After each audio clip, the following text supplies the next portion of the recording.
My girlfriend said I was too dull after she cheated, and my revenge left her jobless and alone. 3 months ago, my ex claimed I was too boring and that she needed to feel alive again. What she really meant was that she had been involved with her boss for months and needed a reason to break up with me. I'm Constantine, 29, a structural engineer. I design bridges that will last for centuries while many people can't even maintain stable relationships. Svetlana, 27, a senior curator at the Trachikov Gallery, apparently found my precision and discipline stifling. She preferred Georgie, her married boss, who couldn't distinguish a Kandinsky from a child's drawing, but had the power to advance her career. We had been together for 3 years. I wasn't the type to post about our relationship on social media or write poetry about her eyes. I showed my love through actions, ensuring her car was serviced, fixing her laptop, and investing in our future. While she was curating exhibitions about passion and artistic expression, I was calculating load-bearing capacities for infrastructure that would outlast us all. The breakup was harsh. She didn't just end it, she tried to tear me down. She called me mechanical, saying being with me was like being with a calculator. She told me Georgie made her feel things I never could. The woman I had planned to marry stood in our apartment near Chesty Prudy and listed every way I had failed to excite her while packing lingerie I had never seen. "You know what your problem is, Costa?" she said, using that diminutive like a weapon. "You think stability is love. You think planning is passion, but you're just predictable, safe, and boring." I didn't plead or argue. I simply watched her pack, noting that she took several things I had bought. After she left, I poured myself some vodka and got to work. You see, Svetlana was an artist at heart, impulsive, emotional, and careless. She had insisted we share cloud storage for convenience. Even changed her passwords after leaving but forgot about our shared Yandex. Rookie mistake. What I found there made her artistic expression comment ironically accurate. Videos of her and Georgie in the restoration room after hours. Photos from the Ritz-Carlton when she was supposedly at conferences. Emails discussing how to manage their situation once his wife became suspicious. Timestamps going back 8 months. 8 months of lies while I was designing a bridge to connect communities for generations. You're right. Thank you for pointing that out.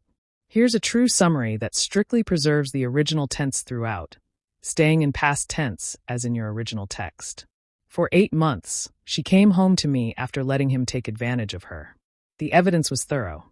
She documented everything like it was another exhibition, dates, locations, even ratings of their encounters. I discovered that Georgie had promised her a deputy curator position, access to international acquisitions, and her own exhibitions. The affair was just a bonus. What really got me was an email where she laughed about how I had offered to attend couples therapy when I sensed her pulling away. She called me pathetically devoted and said, "At least I was reliable for paying half the rent." While she explored her real desires, I sat there for hours, vodka untouched, scrolling through months of deception. The smart play would have been to delete everything and move on, letting karma handle it. But I was an engineer. When I saw structural weakness, I knew exactly where to apply pressure for maximum impact. So, I started planning, methodically, not with emotional outbursts or dramatic confrontations. That was for people who thought feelings mattered more than results. I was going to be precise, methodical, and yes, boring. First, I backed up everything to multiple drives. Then I did my research. The Ministry of Culture had recently implemented strict ethics policies after various scandals. Fraternization between supervisors and subordinates was now grounds for immediate termination. Georgie wasn't just her boss. He was the deputy director of collections, directly controlling her career advancement. His wife was the daughter of Mky Volkonsky, one of Russia's most prominent art collectors and museum donors. The gallery itself had a morality clause in employee contracts. Using museum property for personal activities was explicitly forbidden. Every video in the restoration room was a violation. I spent 2 weeks mapping their entire network, her connections, his vulnerabilities, their shared weaknesses, creating detailed timelines, cross-referencing with public events, building my case like I'd build a bridge. Every support calculated, every angle considered. Meanwhile, I played the broken ex perfectly. I changed my VK status to single. I posted one photo of me staring at the Moscow River with a caption about moving forward. I let mutual friends see me trying to cope. I even went on a couple of dates, making sure word got back to her. She was already flaunting her newfound happiness.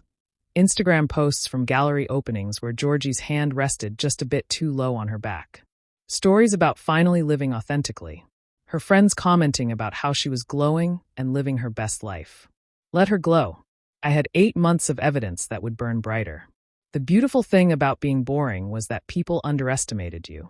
They thought that because you didn't make grand gestures or emotional declarations, you wouldn't act. They mistook discipline for weakness and planning for passivity. Svetlana thought she'd broken me. She thought I would quietly accept my role as the stable ex who couldn't satisfy her artistic soul. She called me boring. I was about to show her just how interesting boring could be.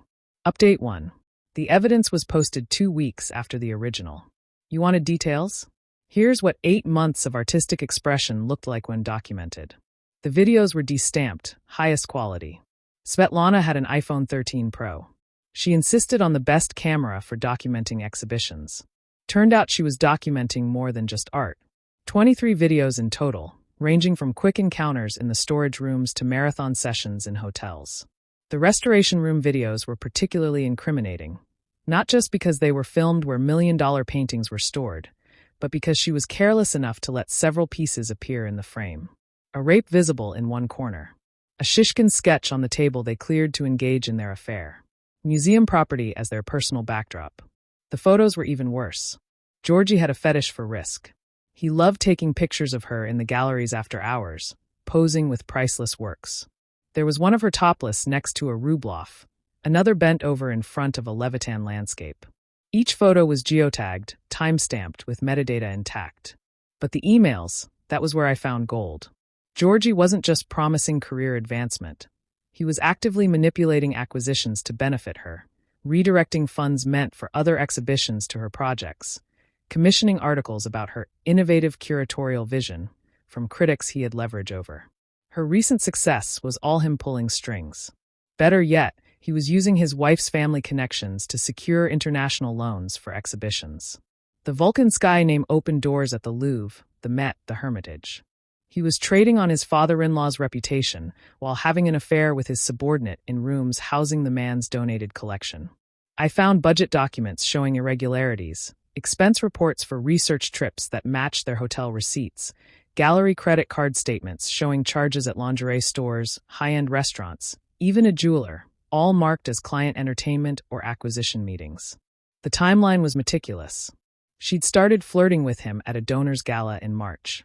Their first physical encounter was on May 3rd in his office after a late budget meeting. She described it in detail to her friend Marina over WhatsApp. Screenshots I now possessed. Here's the thing about shared cloud storage. It synced everything. Every photo she took, every document she saved, every message was backed up. She thought changing her password was enough. She didn't realize I still had authenticated access through an old tablet she'd forgotten about. I cross-referenced everything with her stories to me. May 3rd, she said she was out with university friends. June 15th, when they spent a weekend at the Ritz, she was supposedly at her parents' dacha. Every lie cataloged. Every deception documented. I found out Georgie had done this before. 2 previous subordinates had both been relocated to regional galleries after brief affairs. His wife knew but stayed for the money and status. This time was different. Svetlana wasn't just some intern he could shuffle away. She was visible, ambitious, and reckless. The metadata told stories. Photos taken minutes after she texted me about working late. Videos from nights she claimed she had migraines. One particularly damning sequence showed her in lingerie at 7:47 p.m. on my birthday, when she said she was stuck preparing for a morning presentation. I organized everything into folders, chronological and categorical, cross-indexed. Built a database that would make prosecutors weep with joy. Every file renamed with date, time, location, and participants.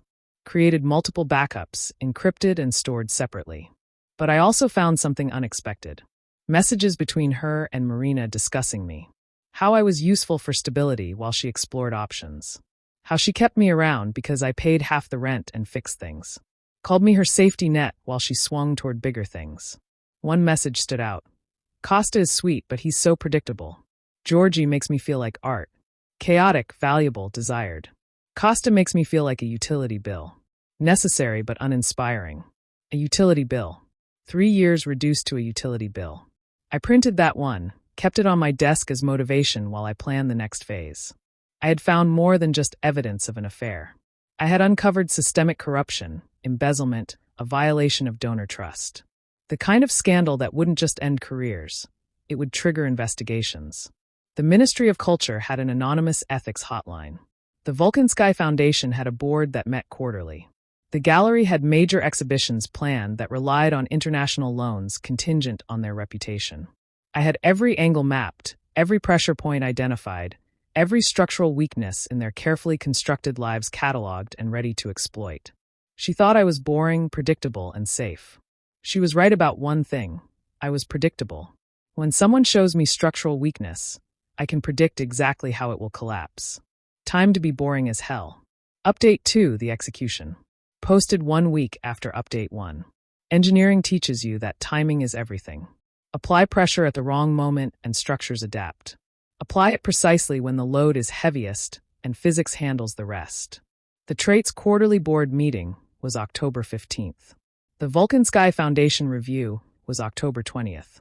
A major Kandinsky exhibition requiring loans from European museums was set to be announced October 25th. I started on October 10th. First, I created anonymous email accounts using VPNs and public Wi-Fi. Different writing styles for each one. The concerned employee, the outraged donor, the international colleague. Each voice authentic, each concern legitimate. The Ministry of Culture Ethics Hotline received a detailed report at 9 a.m. Monday, attached with budget irregularities, evidence of falsified expense reports, misuse of government funds. No mention of the affair yet, just financial corruption. Let them start digging. At 2 p.m., the gallery's HR department received an anonymous tip about inappropriate use of restoration facilities. Included were 3 photos carefully selected to show policy violations without being explicit enough to demand investigation. Tuesday, I escalated and sent the Vulcan Sky Foundation board evidence of Georgi trading on their name for personal gain. Included emails where he leveraged Mikhail Volkansky's reputation to secure loans for exhibitions that primarily featured Svetlana's work. The old man's pride in his family name was legendary. Wednesday was for Georgi's wife, Elena. She knew about the affairs, but not about him promising her father's collection pieces for Svetlana's exhibitions. Not about him using family foundation funds for hotel rooms. Not about videos shot in galleries her father had donated to. I sent everything from a concerned friend angle, with sympathy for her position. By Thursday, the dominoes were falling. The ministry launched a formal investigation. HR pulled security footage from the restoration room. The Vulcan Sky Foundation froze all pending donations. Elena Volkanskaya arrived at the gallery in her Mercedes, security escorting her to Georgi's office. I watched from a cafe across from the gallery, engineering reports open on my laptop like any boring professional. I saw Elena leave after an hour, Georgi trailing behind, gesticulating wildly. Saw Svetlana arrive for her shift, confident and oblivious. Saw her expression change when security met her at the door. The beauty of bureaucracy is its momentum. Once investigations start, they develop their own gravity. Every department wants to cover their tracks. Every administrator needs someone to blame. Friday morning, I sent the final piece, a comprehensive package to every major European museum they had loan agreements with. The subject line was concerns about security and professional standards at the Trachikov Gallery. Attached was evidence of artwork being used as props for personal activities. Museums lending priceless works cared deeply about environmental controls, security, and professional standards. By noon, the Louvre had suspended their loan agreement. The Hermitage demanded additional insurance guarantees. The Met requested a full security review. I monitored Svetlana's social media in real time. Her morning post about exciting exhibition plans disappeared by lunch.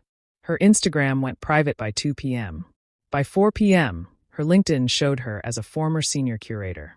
Georgi's downfall was more public. The Vulcan Sky name carried weight in Moscow's cultural circles. His father-in-law didn't just withdraw support. He demanded a full audit. 20 years of career building destroyed in 72 hours. But I wasn't done with precision strikes. Svetlana had been building her own consulting business on the side, helping Nouveau Riche select pieces and build collections. She used her gallery position to provide credibility. I found the contracts in our shared storage. Every client received an anonymous package. Evidence of her using gallery resources for personal profit. Screenshots of her mocking clients in messages to Marina, calling them tasteless wallets and culture parasites. Her client list vanished overnight. The gallery world is small and interconnected. Word traveled fast, from Moscow to Petersburg to Paris to New York. The woman who had left her boss in restoration rooms became radioactive. The man who had corrupted acquisitions became untouchable. I kept working through it all. Submitted my bridge designs on schedule, attended meetings, responded to emails. Just another boring week in the life of a structural engineer. My favorite moment came Saturday evening. Svetlana tried calling. I had unblocked her to watch the show. Let it ring while I reviewed load calculations. She called 17 times, left 3 voicemails, each more desperate. Costa, please. I know you did this. We need to talk. This is insane. You've destroyed everything. Call me back, please. I'm begging you. Just talk to me. I deleted them unheard, then blocked her again, had a beer, ordered sushi, watched a documentary about bridge construction. Just another boring Saturday night for a boring man. By Sunday, both their careers were in ruins. The investigation would continue for months, possibly leading to criminal charges. The Kandinsky exhibition was relocated to the Hermitage. The Volkansky Foundation established new ethics oversight for all donations. I had applied pressure at exactly the right points at exactly the right time. The structure collapsed precisely as calculated. She was right. I am predictable. When you build something on a foundation of lies, I predictably destroy it. Boring as hell. Update 3, the fallout. Posted 2 weeks after Update 2. Engineering teaches you about cascading failures. One structural collapse triggers another, then another, until the whole system comes down. Watching Svetlana's life disintegrate was a masterclass in applied physics. Week 1 after termination, she went through the stages. First, denial, posting on VK about taking time to pursue independent opportunities and being excited for new chapters. Then, anger, subtweeting about vindictive exes and small men who can't handle successful women. Bargaining came next, reaching out to every contact, calling in favors, promising anything for another chance. But Moscow's art world had already closed ranks. The scandal was too public, too embarrassing. The Ministry of Culture investigation had expanded. Rumors of criminal charges spread. Nobody wanted that stain on them. Georgy vanished first. The coward fled to his family's dacha in Sochi the day after Elena filed for divorce, leaving Svetlana to burn alone. She found out through Instagram when Elena posted photos of herself redecorating Georgy's former office, captioned "cleansing negative energy," with a Nazar amulet emoji. Without Georgy's protection, Svetlana discovered how artificial her success had been. The critics who had praised her innovative vision suddenly remembered scheduling conflicts. The collectors who had sought her expertise developed amnesia. The international curators who had invited her to conferences found their guest lists full. I learned this through Andre, a mutual friend from university who still thought I was the grieving ex. He'd meet me for beers and update me on her decline, thinking he was helping me find closure. She's applying everywhere, he told me over pints at a brewery near Patriarch's Ponds. Even regional galleries won't touch her.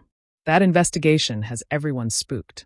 I nodded sympathetically, calculating load distributions in my head. She asked about you, he continued. Wanted to know if you're seeing anyone. I think she realizes what she lost. I took a long drink. I'm focused on work. Got the Kaliningrad port project. Kaliningrad? You're relocating next month? Fresh start. What I didn't tell him was that I had applied for that position months ago when I first sensed her pulling away. Always have a backup plan. Always build redundancy into your systems. Week 3, desperation set in. Svetlana's Instagram stories became erratic. Motivational quotes about rising from the ashes at 3 a.m., workout videos trying to prove she was thriving, photos from job interviews with captions about big things coming. But I had her financial records from our shared accounts. I knew exactly how much she had saved, nothing. How much she owed, plenty. How long she could survive without income. Not long. She had lived assuming Georgie's promises were reliable. Spent on credit cards, expecting a deputy curator salary. Then came the client lawsuits. 3 collectors who had purchased pieces based on her expertise discovered she had been taking kickbacks from dealers. The anonymous tips I had sent included documentation she had carelessly saved in our cloud. Financial fraud on top of everything else. Week 4, she cracked. Started calling from different numbers, showing up at places she knew I frequented. I was always conveniently absent, working late, traveling for site inspections, meeting with Kaliningrad contractors. She ambushed me once outside my office building. I saw her waiting by the entrance, chain-smoking, designer bag clutched like armor. I took the service exit, watched for my car while she waited 3 hours in Moscow's October cold. Marina messaged me that night. She's staying with her parents in Kima. Can barely afford electricity. She asked me to talk to you. Says you won't return her calls. I replied politely. I think it's best we both move forward separately. I wish her well. Marina tried to guilt me. She's destroyed. Costa, you lost everything. Don't you feel anything? I replied. I feel like focusing on my work. The Kaliningrad project is demanding. What I felt was satisfaction. Pure measured satisfaction. Every calculation had been correct. Every prediction accurate. The structure had collapsed exactly as designed. By month's end, Svetlana had exhausted every option. No gallery would hire her. No collector would work with her. The lawsuits had frozen her accounts. Georgi still wasn't answering her calls, too busy trying to salvage his marriage and avoid prison. Last I heard from Andrei, she had taken a job at her aunt's interior design firm, arranging furniture for new money wives who wanted artistic homes. She posted on social media about finding joy in new creative outlets while living in her childhood bedroom. The woman who had called me boring, who had needed to feel alive, who had left her boss for career advancement, was now suggesting throw pillow arrangements to housewives who couldn't tell moly from macaroni art.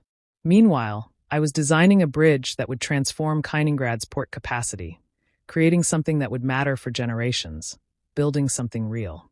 While she rearranged furniture, she discovered what structural engineers know. When you build on solid foundations, you endure. When you build on lies, you collapse. And when someone like me controls the demolition, the collapse is absolute. Boring, maybe effective, absolutely. Final update, 6 months later, posted 6 months after the original. Kaliningrad in spring is nothing like Moscow. Baltic winds carry salt and possibility. My apartment overlooks the port where my bridge will stand. Every morning, I watch ships navigate channels that my design will transform. Real impact, lasting legacy. The work here is precisely what I needed. Complex problems requiring elegant solutions. A team that respects precision over politics. My Russian-German colleagues appreciate someone who delivers without drama. They call me Der Engineer, said with respect, not mockery. I had almost forgotten about Svetlana entirely when Andrei called last week. You need to know what's happening, he said without preamble. She's been trying to find you. I was reviewing stress calculations for the main span. I'm not interested in reconnecting. Costa, no, you don't understand. She's in a bad place. She's working at IKEA. The one in Kima. Marina saw her in the marketplace section helping someone pick curtains. I set down my pencil, not because I was shocked, but to appreciate the perfect symmetry. The senior curator who had sneered at my boring stability was now selling Swedish particle board to suburban families. She asked Marina to give her your new number, Andrei continued. Said she needs closure. There's nothing to explain, I told Marina. But Costa, she looks rough. Really rough. Like she's aged 10 years. I thanked him for the information and ended the call. I went back to my calculations. But an hour later, curiosity got the better of me. I checked her social media from a dummy account. Her Instagram was public again but dormant. Last post from 2 months ago, some motivational nonsense about embracing new journeys. Her LinkedIn showed design consultant at Interior Solutions. Her aunt's firm had apparently let her go too. That evening, I did something I hadn't in months. I pulled up the old evidence files. Not from nostalgia or regret, but as an engineer reviewing a completed project. Every calculation had been correct, every outcome predicted. She had lost her career, her reputation, her lifestyle, her future. Georgi had lost his marriage, his position, his freedom, and he was currently under investigation for embezzlement. The gallery had implemented new oversight systems. The Ministry of Culture had reformed its ethics policies. Even the Volkansky Foundation had restructured its governance. I built something from their destruction, not just my career in Kaliningrad, but systemic change. My boring precision had transformed an entire institution's approach to accountability. My phone buzzed. Unknown Moscow number. I let it ring out, then listened to the voicemail. Costa, it's me. I know you don't want to hear from me. I know what you did. I know why you did it. I'm not calling to blame you or beg for forgiveness. I need you to know that I understand now what I had, what I threw away, what I called boring. I'd give anything for boring now. I see you're in Kaliningrad building something important. You were always building something important. I was just too foolish to see it. Too arrogant. Too everything wrong. I'm sorry for everything. For calling you predictable when you were reliable. For calling you boring when you were stable. For choosing chaos over someone who actually loved me. I don't expect you to call back. I just needed you to know you won completely, and you deserve to. Her voice was different, stripped of the pretentious gallery accent, raw, real, broken. I deleted the message and blocked the number. That night, I submitted final calculations for the bridge's main span. My supervisor, a brilliant German engineer named Klaus, reviewed them over vodka. Exceptional work, he said. Precise, elegant, no unnecessary complications. Just engineering, I replied. The best kind. Boring to observers, beautiful to those who understand. We toasted to boring beauty. Later, standing on my balcony watching ships navigate the channel, I thought about Svetlana one last time. Not with anger or satisfaction, but with nothing. The opposite of love isn't hate, it's indifference. And I had achieved perfect indifference. She was a completed project, a problem solved, a structural weakness eliminated. Tomorrow, we break ground on the bridge. 5 years of construction ahead, a century of service after that. My name will be on the cornerstone, not for glory, but as a record of responsibility. When it opens, I'll stand on the span I designed and watch the first ships pass beneath. Boring, perhaps, but boring things last. Boring things matter. Boring things support the weight of the world while exciting things collapse under their own drama. Svetlana taught me that in trying to destroy me for being boring, she proved that boring was exactly what I should be.